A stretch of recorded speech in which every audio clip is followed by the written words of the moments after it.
Jadi saya anggap kita mungkin dikasih kesempatan oleh Pak Richard untuk mencerna dulu apa yang sudah dibuat begitu banyak itu. Kita coba cerna dulu dan kita bisa sharingkan. Kan kita bisa coba kan itu Pak Richard itu sudah banyak men-sharingkan banyak sekali metode main, metode pikiran, metode kita bagaimana bisa membersihkan batin, bagaimana bisa bahkan sampai yang terakhir yang paling menarik adalah metode Fohat itu. Fohat itu menarik, itu salah satu bagi saya itu metode yang paling tinggi dalam spiritual. Karena apa? Karena itu ngomong langsung dan janji langsung dengan sosok spiritual, tertarik dengan pandangan yang sangat maju ini tentang spiritualitas gitu ya.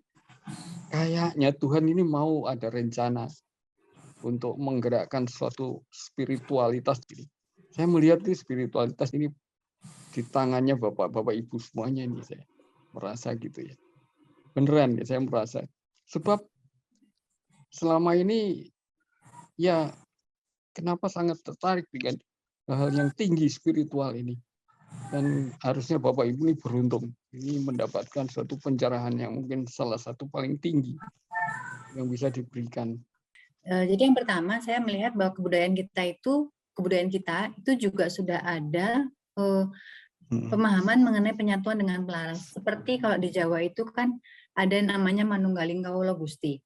Nah, pada dasarnya ini juga sudah terjadi dan bisa terjadi, tidak harus kita mati dulu kan. Ternyata ketika kita masih berada di dunia ini kita sudah bisa sebetulnya manunggaling kawula Gusti. Tadinya saya berpikir bahwa manunggaling kawula Gusti ini hanya terjadi ketika kita sudah beranjak melalui portal kematian. Nah, kemudian yang kedua mengenai keberadaan pilot yang memandu kita itu, sepertinya ada syaratnya juga, yaitu kita punya kesadaran yang selalu meningkat ya. Ada consciousness, ada self consciousness, ada cosmic consciousness, dan God consciousness. Jadi kesadaran itu menjadi satu kondisi yang membuat kita harus bisa dengar ya suaranya. Kalau tidak, mungkin terpolusi dengan kita punya monkey thought sendiri ya, pikiran-pikiran kita.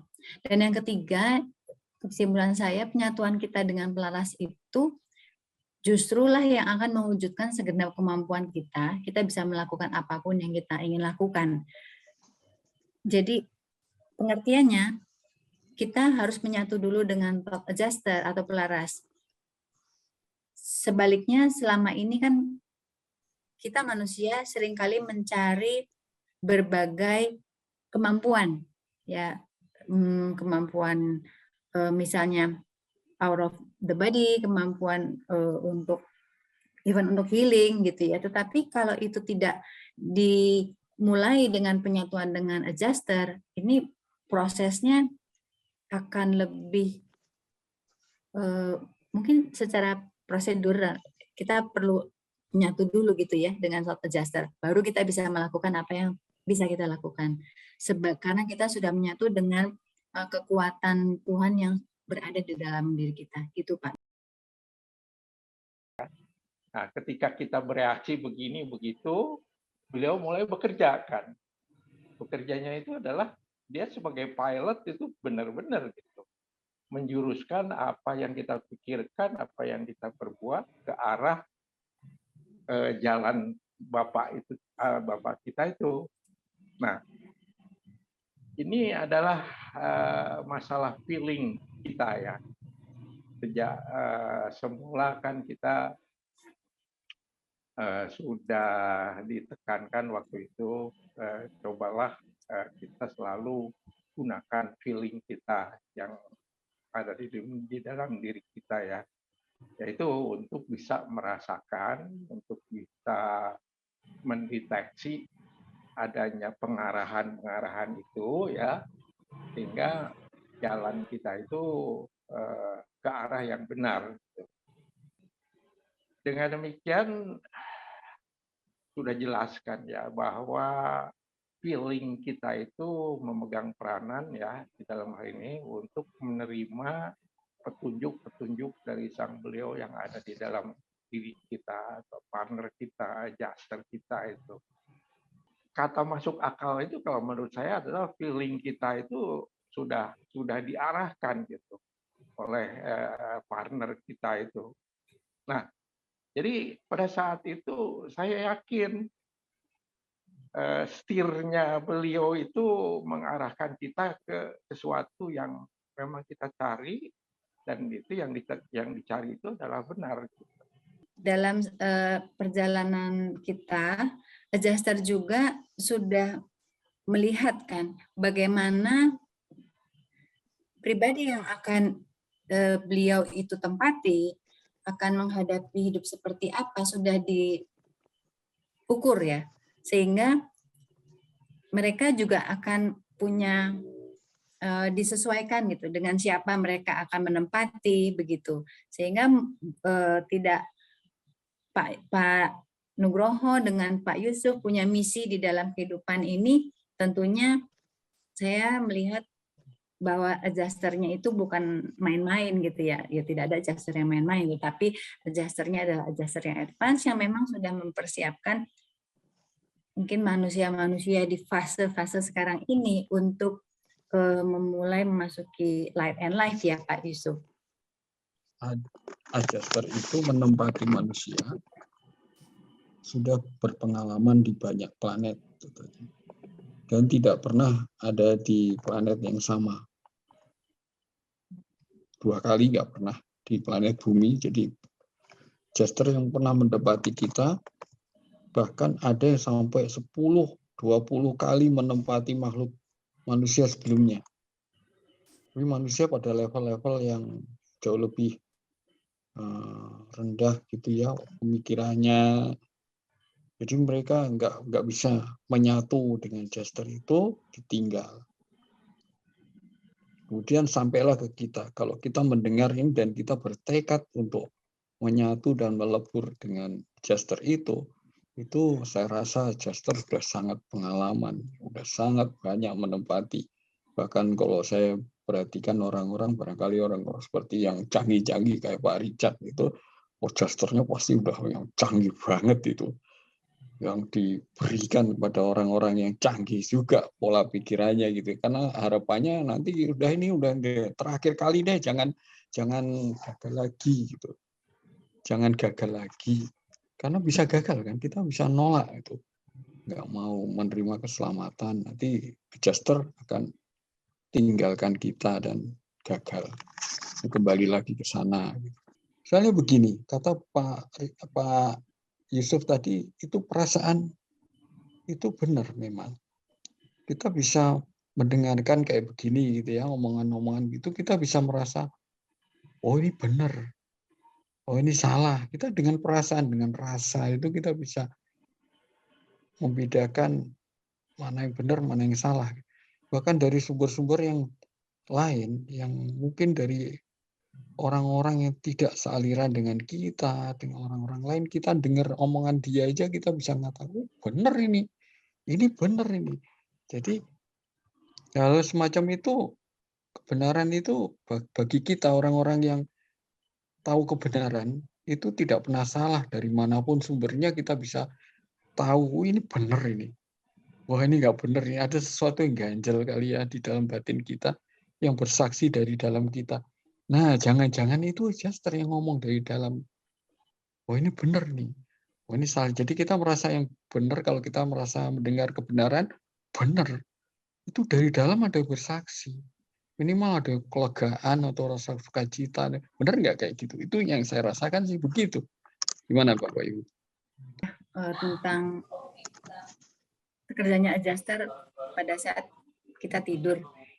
Nah, sepertinya ini juga mengarah kepada berarti kalau kita sedang awake itu kita susah untuk dibentuk, artinya pada saat kita awake, kita malah sebetulnya tidak sadar ya. dalam arti sesungguhnya, kesadaran yang di dalam arti sesungguhnya. Karena pada saat kita tidur, adjuster kita dealing with our higher conscious state kan. Berarti apakah sebetulnya kita perlu meningkatkan tingkat kesadaran kita di saat kita itu awake, yang dikatakan dulu Pak Richard di video-video sebelumnya. Kita ini kan 95% itu atau 98% itu tidak disadari ya. Dan bagaimana caranya supaya itu bisa menjadi disadari, kebalik persentasenya, sehingga itulah yang akan membuat kita semakin penuh ya. Manusia itu kepenuhannya ada di situ ketika yang 98% ketidaksadaran itu menjadi disadari. Jadi disitulah sebetulnya kerja adjuster itu menjadi semakin terwujud.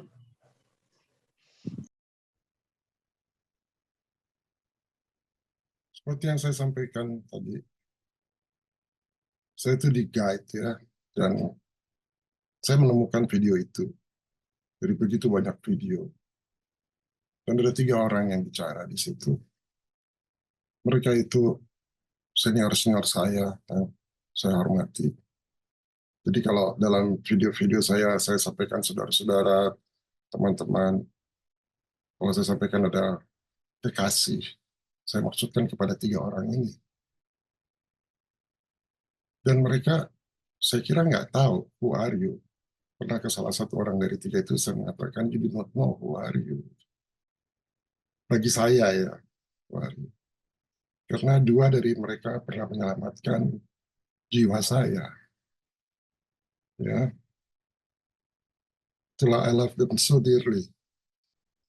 Saya pernah menyampaikan ya, pada ketiga-tiganya how much I love them.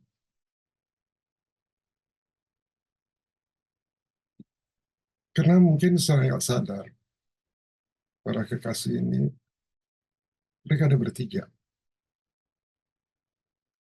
Dan saya cari petunjuk dari mereka.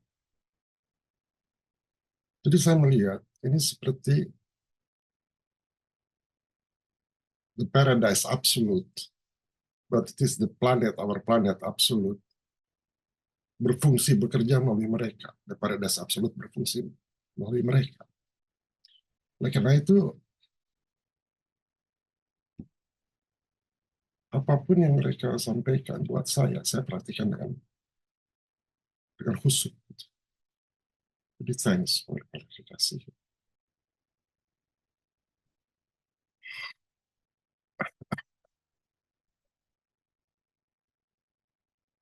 Stop dulu ya.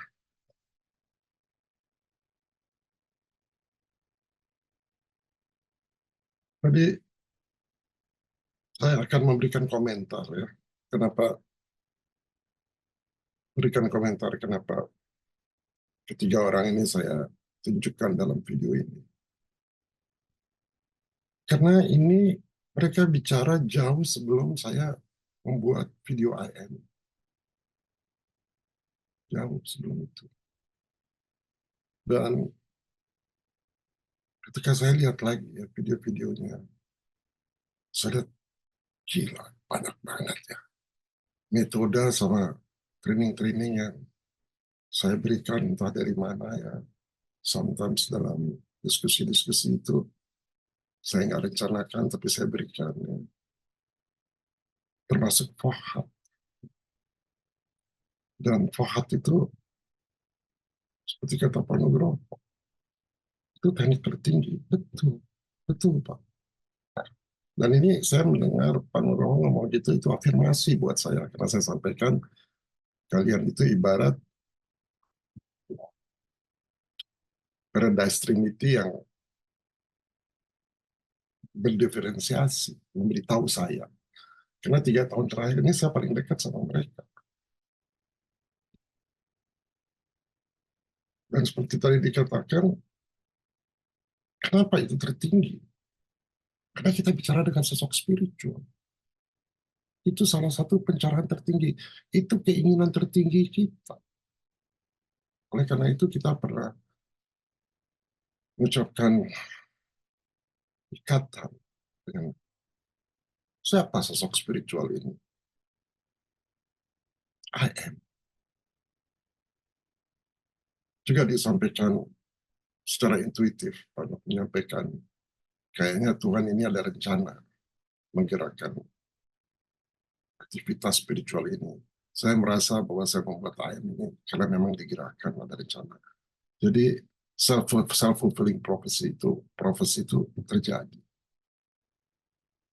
Yang kedua, dari kekasih saya hari ini, mengatakan bahwa manunggalin kawula Gusti, saya lupa istilah Jawanya, itu bahwa kita ketemu dengan pelaras atau ayam kita nggak perlu mati. Lalu saya berpikir, kenapa Nation of Days itu memberikan pesan kepada saya, sementara banyak orang lain yang bisa kasih pesan di belahan dunia lain. Karena falsafah baru keagamaan itu sudah sesuai dengan kultur kita. Jadi lebih mudah dengan konsep manunggalin kawula Gusti. Jadi lebih mudah. Nah, untuk itu keberadaan pelaras atau AM, syaratnya itu kesadaran manusia itu harus kita tingkatkan. Kita harus menyatu dulu dengan AM, seperti dikatakan oleh Rini, justru membuat kita punya berbagai kemampuan. Jadi nggak usah kecil hati. Dan AM itu kan bekerja seperti pilot ke arah yang kita inginkan, dalam hal ini landasan filosofi baru keagamaan ini. Nah, Pak Yusuf menyampaikan mengenai feeling, memegang peranan untuk menerima petunjuk-petunjuk dari AM. Betul, feeling. Tapi Bapak juga sudah menjawab bahwa feeling itu kata kuncinya harus masuk akal. Jika feeling dan yang masuk akal itu koheren dengan itu, maka itu benar. Nah, lalu saya bertanya, kenapa harus diri saya? Ini kan nggak gampang. Nah, salah satu dari para kekasih mengatakan, pecahan IM itu pelaras. Pasti dia sudah melihat pribadi yang akan ditempati akan seperti apa. Sudah diukur. Disesuaikan dengan siapa mereka akan menempati. Dan AM seperti apa yang akan ada dalam diri orang tersebut. AM itu hanya bukan satu kali gitu ya. Dia udah banyak masuk dalam diri manusia di banyak planet, bahkan sampaikan ada sampai 10 kali. Berarti AM-nya itu sudah punya pengalaman. Jadi dia harus masuk ke dalam manusia yang sudah diukur tadi. Ya, yang kemampuannya bisa menunjang. Kalau enggak dia tinggalkan. Nah, yang satu yang membuat saya makin yakin bahwa petunjuk dari para kekasih ini benar. Itu ada satu kata kunci yang Rini sampaikan. Bahwa pada saat kita awake, berarti sebenarnya kita nggak sadar. Jadi kita harus naikkan kesadaran kita pada saat kita awake justru. Oleh karena itu, video AM yang saya sampaikan, tapi yang dua itu harus ditahan, esensinya itu. Konsep AM yang saya sampaikan dalam video-video itu, semuanya tidak ada sama sekali dengan harus tidur. Seperti yang tulis nanti. Nah, sekarang how I can get that? Ada beberapa pengalaman hidup saya yang pernah saya share secara kritik kepada kalian. secara alegoris, tapi sesungguhnya benar. Dalam 5 bulan terakhir ini, saya tuh mengalami training dari IM yang luar biasa beratnya. Luar biasa beratnya. Seperti saya ingin merasakan artinya love. Jadi, karena saya tinggal di hutan ini sendiri, ya, ada siapa-siapa, tapi ada desa di sekitar saya. Jadi, setiap hari saya melakukan kegiatan jalan kaki. Penduduk-penduduk di situ memperkenalkan diri. Seperti pengemis, saya dikasih makanan. Karena saya punya rantang. Saya kalau jalan tuh saya suka bawa rantang. Mereka, saya pengen uji gitu ya. Mereka lihat saya sebagai pengemis atau karena kasih. Jadi, ya mereka berikan makanan ke saya gitu ya. Dan sebaliknya saya membantu mereka kalau mereka punya kesulitan rumah tangga, kalau mereka sakit. Dan hubungannya itu menjadi mesra. Love. Seperti yang saya pernah tulis itu masalah rumah tangga mereka, gitu, karena mereka terlalu sabar barangkali. Dan kemudian training sama 6 bulan terakhir ini banyak mencerahkan saya bagaimana kita berhubungan dengan ayah. Dan saya mengharapkan saudara-saudara juga tahu caranya gimana.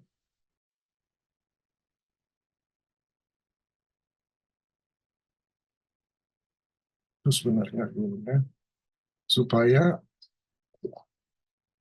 landasan baru, filosofi baru mengenai keagamaan itu bisa terjadi. Mungkin saya tidak bisa menikmati ketika saya masih hidup, bahwa ini sudah jadi di seluruh Indonesia atau di dunia. Tapi paling tidak, akarnya sudah dimulai. Nah, untuk itu, saya ingin menunjukkan beberapa hal yang menjadi indikator kenapa saya mengatakan bahwa membuat landasan baru keagamaan sesuai permintaan dari Asian of Days sudah berada di jalan yang benar. Bisa kami menunjukkan video-video lama, itu juga pengalaman pribadi. Saudara-saudara harus ingat ya, kalau saudara melakukan teknik IM yang saya berikan, dan saudara bersatu, maka saudara jadi superhuman. Menurut kacamata orang-orang finite. Superhuman itu bukan jadi seperti Superman, tapi superhuman dalam misi. Kita akan diberikan petunjuk-petunjuk gitu khusus. Ada seorang yang sensitif, seorang kekasih yang mengatakan apakah saya alien. Pokoknya dia udah sensitif dari awal. Sebenarnya bukan itu. You get petunjuk. Makanya saya sering mengatakan kepada Yurin, you are the girl with kaleidoscope eyes, kaleidoscope vision. Saya lihat kayak seorang oracle. Pak Nugroho juga banyak memberikan penguatan kepada saya, bahkan yang membuat saya berubah. Pak Yusuf ya seperti kakak. Thanks for 3 of you. Ya, thanking I love you. Kita lihat ya videonya.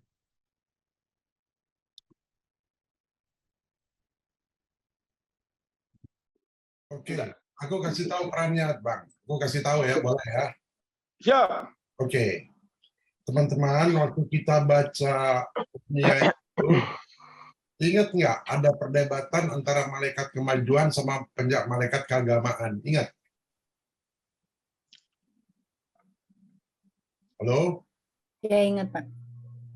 Ingat? Ya. Kenapa? Nah, mereka kira-kira berdebatnya kenapa? Kan waktu itu saya tanyain. Nah, itu ada pesan tersembunyi nggak di situ? Saya nggak pernah dengar itu, Bu, yang barusan tadi itu. Oke, Mungkin saya nggak hadir. di Urantia itu ada, ya. Jadi ketika kuliahnya guru itu harus diadaptasi, kan? Karena ada pertengkaran antara malaikat-malaikat kemajuan sama malaikat penjaga keagamaan. Akhirnya Melkisedek turun tangan, ditulislah seperti itu, udah diadaptasi.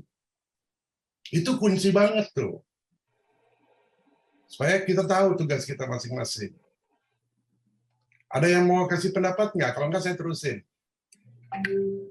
Jadi ya, planet kita ini, Urantia ini, itu disupervise oleh orang-orang yang dulu pernah hidup di dunia, dan sekarang ada 24 orang. Dan mereka sering sekali ke Urantia. Tolong saya dikoreksi ya Pak Kun, Pak Nuh, Pak Yusuf. Betul Pak? Iya Pak, leluhur. Ya, ada Roma. Yang mimpin Yohanes Pembaptis, Adam juga ada di situ. Ya, dan dari semua planet yang berontak itu, mereka paling sering ke Urantia. Tuh. Ya. Mereka punya interest sama planet kita. Lalu mereka juga, itu namanya Corps Finaliter Destiny, kalau nggak salah namanya ya. Nah, mereka tuh mempunyai anak buah, ada 12 Corps Seraphim Master. Mereka berhubungan sama manusia. Waktu buku Urantia dibuat, itu ada 965 manusia yang bisa berhubungan sama mereka. Sekarang udah lebih, udah puluhan ribu, ada 144.000 sekarang. Yang merupakan disebut anak sulung, karena dari 140 itu orang yang pertama lah yang dapat 144.000. Nah, jadi seperti Pak Imbang bilang bisa bicara sama Tuhan, mungkin dia dari yang 144.000. Nah, oleh karena itu kita harus tahu, karena yang bicara bukan Tuhan, yang bicara itu suruhan-suruhannya. Ya, oke, saya jelasin malaikat kemajuan. Kan pertentangannya akan malaikat kemajuan sama malaikat keamanan kan. Nah, jadi ada malaikat zaman, ada malaikat kemajuan, ada malaikat keagamaan, itu saya jelasin satu-satu. Malaikat kemajuan itu tuh serafim yang diserahi tugas untuk memulai kemajuan evolusioner, bukan revolusioner loh. Kemajuan evolusioner untuk zaman-zaman sosial yang berturut-turut. Jadi kita sekarang berada pada satu zaman sosial berturut-turut kan. Mereka mendukung perkembangan kecenderungan progresif melekat dari manusia. Jadi kalau kita mau bikin ini mereka mendukung. Karena mereka malaikat kemajuan. Jadi kayak rencana kita ini mereka mendukung ya perkembangan malaikat dari evolusi. Mereka bekerja tanpa henti untuk membuat hal seperti apa yang seharusnya. Mereka beroperasi di dunia ini. Dan untuk bisa beroperasi, mereka bekerja sama Midmedia, bekerja sama manusia. Ada manusia-manusianya yang bekerja. Ya, kelompok yang sekarang bertugas sekarang ini adalah kelompok yang kedua yang ditugasi ke planet ini. Ya, udah ya malaikat kemajuan. Kenapa dia ribut sama malaikat penjaga keamanan soal di Urnia ini? Ya, kita udah tahu ya tugasnya malaikat kemajuan. Dia tugasnya memulai kemajuan evolusioner untuk zaman-zaman sosial. Mereka mendukung kecenderungan progresif. Progresif loh. Nah, yang mau kita lakukan, ini kan dengan usul kan progresif. Jadi, teman kita itu malaikat kemajuan. Betul nggak? Masuk sense itu kan? Ya. Nah, lalu mereka ditentang oleh malaikat-malaikat penjaga keamanan. Kenapa kuliah di Urmia itu sampai harus ditentang? Ya. Mereka ini malaikat-malaikat jamaah. Mereka ini pejuang gigih untuk apa yang ada sekarang dan yang telah ada sebelumnya. Mereka itu berusaha keras untuk menjaga ideal-ideal dari apa yang telah diselamatkan demi perpindahan nilai-nilai moral yang aman dari zaman. Nilai-nilai moral yang aman dari zaman. Jadi kalau kita terlalu progresif sesuai kehendak malaikat kemajuan, ya dengan materi misalnya, maka akan ada nilai-nilai ideal yang tidak bisa diselamatkan dari zaman, dari satu zaman ke berikutnya, bisa semua malah. Mereka adalah pencegah untuk malaikat kemajuan. Nah, kita ini kan cenderung mau maju terus. Sementara itu, sambil berusaha mengalihkan dari satu generasi ke generasi yang lain, nilai-nilai yang tidak musnah dari yang lama dan menyampaikan bentuk-bentuk pada pola pemikiran dan perilaku yang baru, dan karena itu kurang stabil, malaikat ini memperjuangkan bentuk-bentuk kerohanian. Namun mereka bukan sumber untuk ultrasektarianisme dan perpecahan kontroversial sia-sia para pengikut agama. Korps ini ada di Urantia sekarang. Ya, jadi ada sekarang malaikat agama. Nah, itu ya, itu dulu. Di atas itu ada lagi malaikat-malaikat yang hidup kehidupan bernegara, menjaga. Ini yang disebut malaikat sangkakala. Mereka ini sutradara pementasan politik kehidupan kenegaraan di bumi. Mereka nih sutradaranya. Kelompok ini berfungsi dalam mengendalikan hubungan-hubungan internasional. Ini adalah korps yang keempat berfungsi pada 4 kali ini. Jadi secara khusus mereka punya misi serafik bahwa yang paling tinggi yaitu Tuhan itu memerintah dalam kerajaan dalam negara-negara manusia. Ada misinya. Jadi waktu dia bicara soal spiritual unity, ini tugasnya malaikat-malaikat kehidupan negara. Jadi negara yang harus. Lalu ada lagi, serafim namanya bangsa-bangsa. Jadi kalau kita mau ngerjain ini, kita nggak bisa sendirian, sayang. Kita harus bekerja sama malaikat-malaikat ini. Dan itu nanti cara kerjanya gimana? Ya, cara kerja. Nanti saya jelasin gimana. Nah, mereka malaikat bangsa-bangsa, tadi kan untuk negara kan. Mereka bekerja untuk pelestarian ras-ras evolusi dari waktu. Terlepas dari ikatan politis dan pengelompokan agama. Mereka nggak lihat agama, nggak lihat politis. Pokoknya mereka mau melestarikan ras-ras manusia. Ya. Nah, di Urantia ada sisa 9 bangsa. Ini kan pengetahuan baru. Jadi kita harus tahu siapa bangsa ini. Kalau nggak ngawur kita kerjanya. Di Urantia ada sisa 9 bangsa atau ras manusia yang telah bercampur baur dan bergabung menjadi bangsa pada masa kini. Kita termasuk itu enggak? Serafim ini berkaitan erat dengan pelayanan dari komisaris-komisaris ras. Jadi di ras-ras yang 9 ini ada pengarahnya. Dan kelompok yang di Urantia ini ditugaskan ke planet ini setelah hari Pentaskosta. Jadi dari 2000 tahun yang lalu mereka ada. Ya, itu malaikat bangsa-bangsa. Lalu selanjutnya, malaikat masa depan. Kita kerja ini kan buat masa depan. Nah, ini malaikat-malaikat proyeksi. Dia memperakirakan zaman masa depan, dan dia yang merencanakan realisasi hal-hal yang lebih baik untuk zaman yang baru. Bukan kita. Mereka ngasih tahu kita nanti. Mereka ini adalah arsitek-arsitek era yang berturut-turut. Kita maunya. Jadi ada rencana Tuhan. Gak bisa rencana kita sendiri.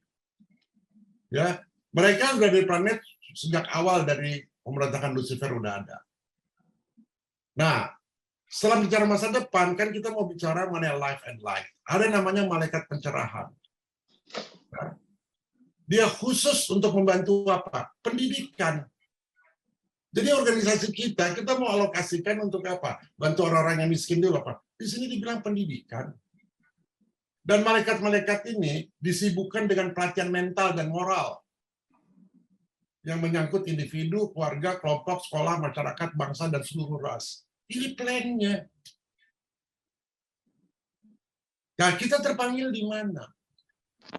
Lalu ada lagi malaikat-malaikat kesehatan. Dia ditugasi untuk bantu pada agensi-agensi manusia. Mereka hubungin manusia yang didedikasikan untuk promosi kesehatan dan pencegah penyakit. Ini kelompok yang ke-6. Ya. Nah, di bawahnya lagi ada namanya malaikat rumah tangga. Khusus untuk perlindungan dan kemajuan rumah tangga. Lembaga Dasar Peradaban Manusia. Ada juga untuk Pak Kun ini barangkali. Malaikat-malaikat industri. Malaikat ini berurusan dengan membantu perkembangan industri dan meningkatkan kondisi ekonomi di antara bangsa-bangsa Urantia. Jadi, rencana kita ini harus sinkron sama rencana-rencana dari malaikat-malaikat itu. Karena mereka sangat memperhatikan bumi kita yang gara-gara Lucifer hancur. Nah, lalu orang-orang yang katakanlah kalau kita bisa berhubungan sama satu jaster, ya kita disebut ini disebut supramanusia, ya, manusia super lah. Ada malaikat khusus nanti yang melayani semua kehidupan manusia yang supra ini di planet ini. Apakah kita sementara di sini atau kita permanen, udah ada itu. Orang-orang ini ada, sudah ada. Saya kenal 2 orang, satu ada di Turki, satu ada di Greek. Pernah ketemu saya. Umurnya 2.300 tahun, tapi muda tampangnya. You will not believe that. Ya. Nah, jadi sini yang disebut Seraphim Master. Kalau mereka ya, di antara mereka nggak sepakat dalam kebijakan dan prosedur di bumi kita, mereka bisa nggak sepakat. Maka perbedaan pendapat mereka biasanya diselesaikan ada oleh atasannya, oleh Melkisedek, gubernur jenderal. Ya, tapi semua keputusannya tunduk pada bosnya. Jadi nggak ada dari kelompok malaikat ini yang menjalankan pengendalian sendiri loh, langsung semenang-menang atas wilayah ini, tugas ini. Mereka nggak sepenuhnya mengendalikan peristiwa dalam masing-masing wilayah mereka, harus koordinat.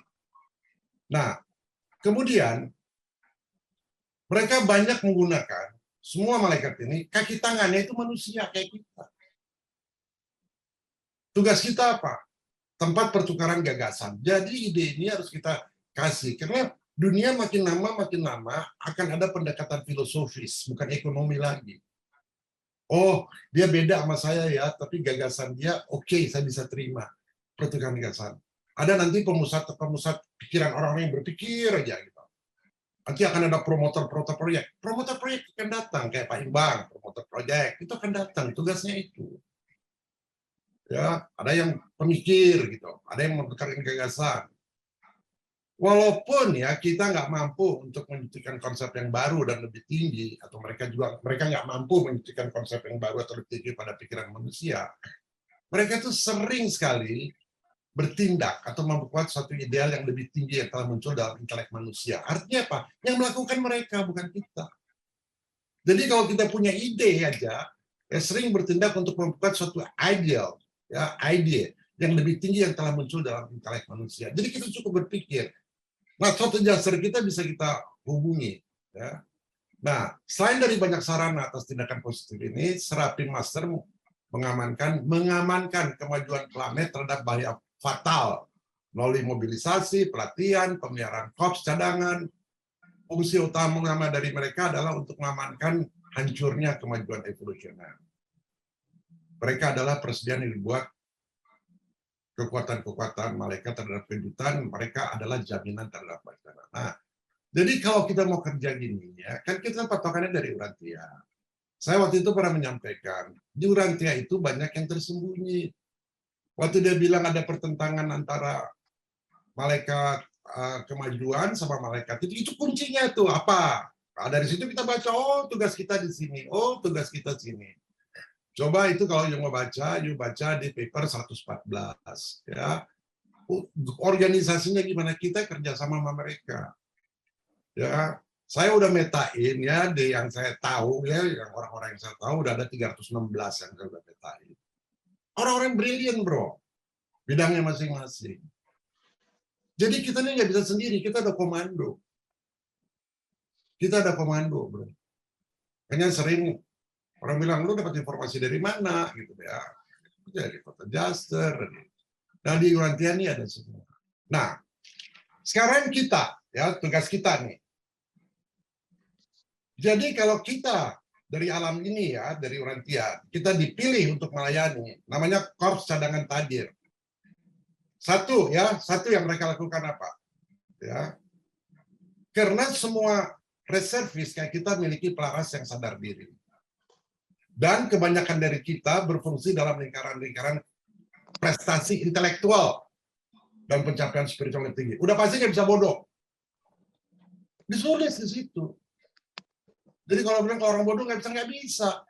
Intelektualnya harus dilatih. Lalu saya itu spiritualnya. Ya, ini ya pelaras akan lebih cepat. Mereka berfungsi dalam lingkaran kosmis prestasi intelektual dan pencapaian tinggi. Ya, mereka akan lakukan apa? Setelah kita dipilih, kita dilatih khusus, kapasitas khusus, kita dikasih kapasitas khusus untuk dilatih secara rahasia, ditulis secara rahasia. Untuk berbagai kemungkinan misi darurat dalam pengelolaan berbagai kegiatan urusan dunia. Kita dilatih, bro. Dilatih secara rahasia, ya, khusus. Lalu apa lagi? Ya, ditulis di sini.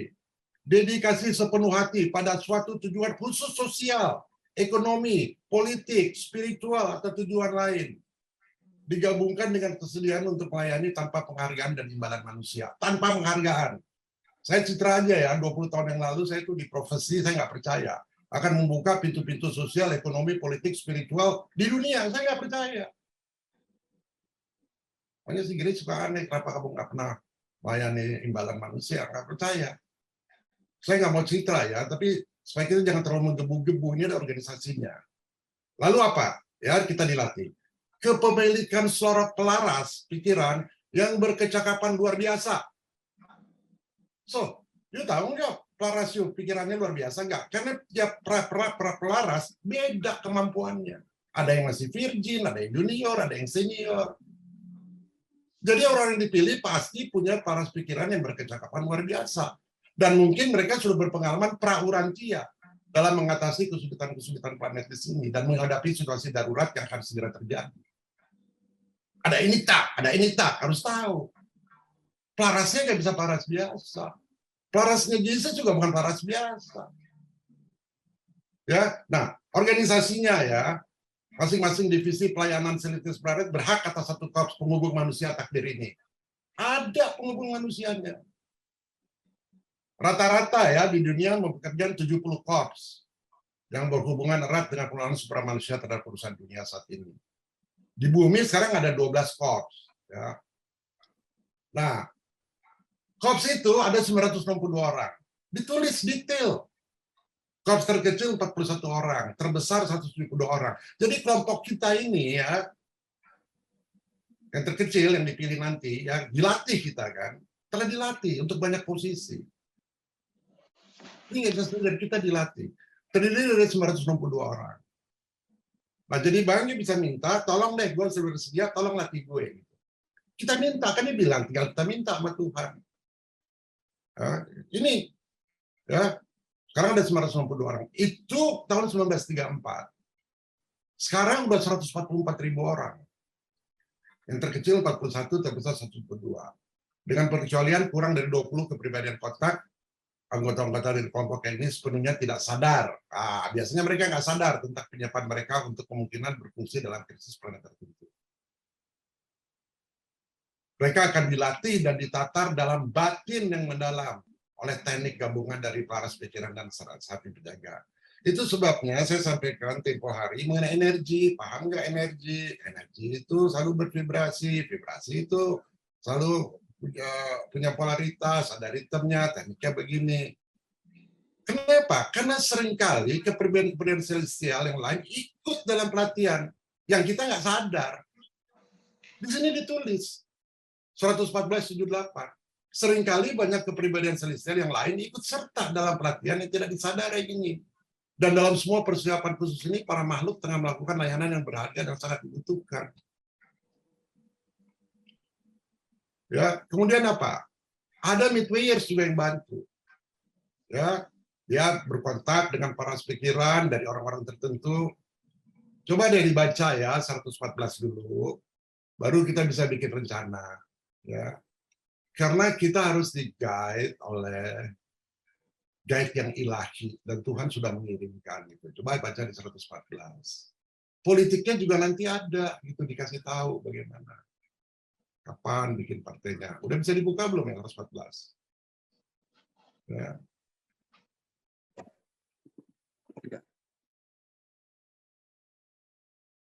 Rasa atau anggur atau semangat, ya itu spirit kan? Itu spirit, semangat. Asal katanya sebenarnya dari situ, Pak. Ya, yang menggerakkan. Makanya kita ini bukan human being, Pak. Kita ini adalah spirit yang memakai baju human sebenarnya. Ya. Nah, ketika kita kreativitas hilang, berarti kita jadi robot kan? Berarti esensi dari roh kita itu hilang. Karena esensi dari spirit itu kan kreatif, Pak. Kreativitas ya. Jadi yang dihilangkan itu adalah kreativitas kita. Dan ketika kreativitas kita dihilangkan, itu kita jadi insecure. Nah, tadi juga disampaikan soal pendidikan, itu kan concern-nya Ibu Rini. Gimana mendidik orang? Waktu kita bicara soal seks, kemarin ingat nggak? Mendidiknya gimana? Oh ya, masalah pendidikan. Bagaimana harus dirubah? Pertanyaan saya, bagaimana merubah pendidikan? Sering dalam diskusi-diskusi di TV, di mana kita bilang ini masalah pendidikan, tapi tidak ada satu orang pun yang membawa ide pendidikan apa yang harus diubah. Bagaimana? Apa yang harus dirubah? Kemarin kita ada diskusi. Yang harus dirubah pendidikan apa? Pemikiran. Bravo Ibu Rini. Itu pemikiran kan? Merubah pendidikan bukan merubah kurikulum, selalu kurikulumnya, bukan kurikulumnya yang dirubah. Cara berpikirnya. Cara berpikirnya. Karena itu memberikan pattern, mind pattern. Kalau kita dengan pendidikan kita, logika terbentuk bagus. Tapi cara berpikirnya nggak berubah. Jadi kalau cara berpikirnya small, logika yang dibangun dia benar, ya small juga. Jadi kalau sekarang kita diskusi sama siapapun soal pendidikan, you challenge. Cara merubah pendidikannya apa yang harus dirubah? Tanya aja. Nggak akan ada yang bisa jawab. Cara berpikir, tanya lagi. Apa bedanya pikiran sama pemikiran? Itu kunci banget kemarin kita diskusi. Jenis-jenis berpikir itu ada berapa macam? Intuitif itu cara berpikir bukan? Salah satu jenis cara berpikir bukan? Oke, agama berkompetisi nggak? Itu kan tadi tulis juga, bicara mengenai agama tadi. Iya. Ya. Kenapa nggak disebut? Dia bilang iya, you tahu. Kenapa you nggak sebut?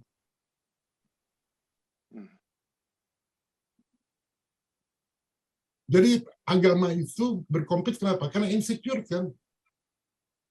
Insecure dasarnya. Tadi ada kata-kata religere, agama. Apa artinya religere? Agama itu artinya apa? Religere itu artinya apa? Tadi disebut. Ada yang ingat? Agama itu adalah mereunite kembali yang sudah hilang. Itu arti agama sebenarnya. Jadi yang sudah hilang apa? Unity. Ya, mengunite kembali yang sudah hilang. Yang sudah hilang itu apa? Kreativitas. That's right. Cara berpikir kita. Creativity. Itu ya, ada contoh di Urantia. Orang-orang Yahudi itu kan baca Taurat, betul nggak? Nah, sama Yesus diapain tuh Tauratnya? Dikaji ulang kan? Dia melakukan ijtihad kan? Jadi ayat-ayat itu dikumpul-kumpulin sama dia jadi satu cipta sendiri sehingga dia bisa memberikan banyak perumpamaan. Perumpamaan yang membuat saya menangis yang diceritakan oleh Pak Nugroho. Yang membuat saya sadar. Nah, kreativitas itu bisa muncul dari mana? Dari kesalahan, bukan dari dosa, Bu. Jadi kita perlu takut nggak membuat kesalahan? Enggak. Jadi kalau kita merasa cara berpikir kita salah, perlu takut nggak? Intuisi kita salah, perlu takut nggak? Jadi latih cara berpikir dengan intuition ya. Karena intuition itu adalah pikiran yang kita download, betul nggak? Itu kan pikiran kan, intuition itu yang kita download. Kalau kita salah nggak apa-apa. Muncul creativity kalau itu teknik saya salah, betul nggak? Kenapa ini? Muncul harusnya begini, harusnya begitu. Nah, tadi saya sampaikan juga mengenai self. Bahwa self kita ingin dikontrol oleh suatu kelompok. Self itu apa? Jiwa kan? Ada satu kelompok. Kemarin kita sudah bicara ada kelompok apa tuh? The Secret Society kan? The Global Network. Dia bisa relate itu enggak tuh? Dan kita jangan jalan seperti jalan di atas rel kereta api. Artinya jalurnya udah dibikinin oleh kelompok itu, education kita, cara berpikir kita jalan di situ. Seperti Pak Kun bilang tuh ya, nah, ini sudah didesain kita cara berpikir kita. Nah, kita di Urantia jangan berpikir seperti itu. Kita bikin jalan kita sendiri. Ya, jadi bayangkan ya, dari video yang 10 menit itu tadi, kita bisa mendapatkan depth yang dalam sekali sebenarnya.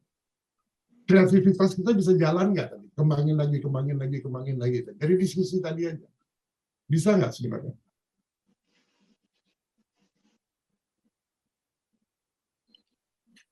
Bisa.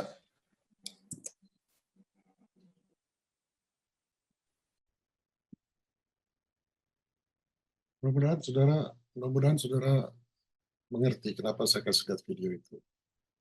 Di video itu